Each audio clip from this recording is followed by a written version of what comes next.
Hey everyone, Jason Case here with another video, and today I want to share a couple tips with you on how you can make more time to create content on a consistent basis. So a lot of times when I talk with people about implementing a content marketing strategy such as recording videos or creating blog posts, whatever format that they're creating content in, the biggest challenge that people face is coming up with enough time in their schedule to create this content. So in order to really make this happen, you need to block it out on your schedule. Otherwise, it's going to get pushed off and pushed off and pushed off, and you won't do it and this is going to impact your consistency of how frequently you release content.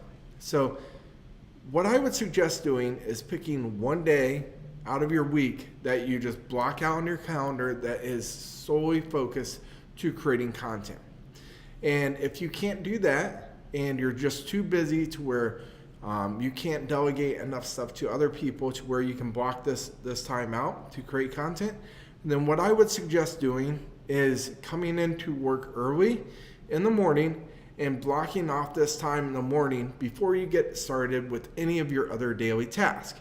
And the reason this is important, because if you're blocking off time at the end of your workday, then what will happen is you're going to get caught up with other day-to-day activities, and it'll run into this time that you have blocked out to create content, and you'll push it off because it's not as important as what you're currently working on.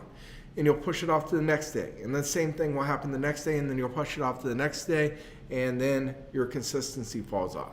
So blocking it off in the morning before you open any emails, before you respond to any voicemails, and you work on nothing else about creating content in that first hour or 2 hours before you get started on things, this will definitely help too. Otherwise, like I said, I like just blocking off an entire day of the week. And then you should also block out time once a month or every couple weeks to start mapping out content ideas for your content. This way, because this takes a lot of time too, researching content ideas and coming up with a plan for the content and so forth, you should block out some time for this as well. So either way, that's just a couple tips of what I found that work best for me. Otherwise, if you don't figure this out and map this out and block it out on your calendar, you will not be able to work and deliver new content on a consistent basis. And eventually, you will push the strategy to the side because it's not working. And the reason it's not working is because you're not publishing content consistently. Now, I'm not saying you have to release something every single day. Just try to figure out what's going to work with you and then stick to that. Take care, everyone, and we'll talk tomorrow.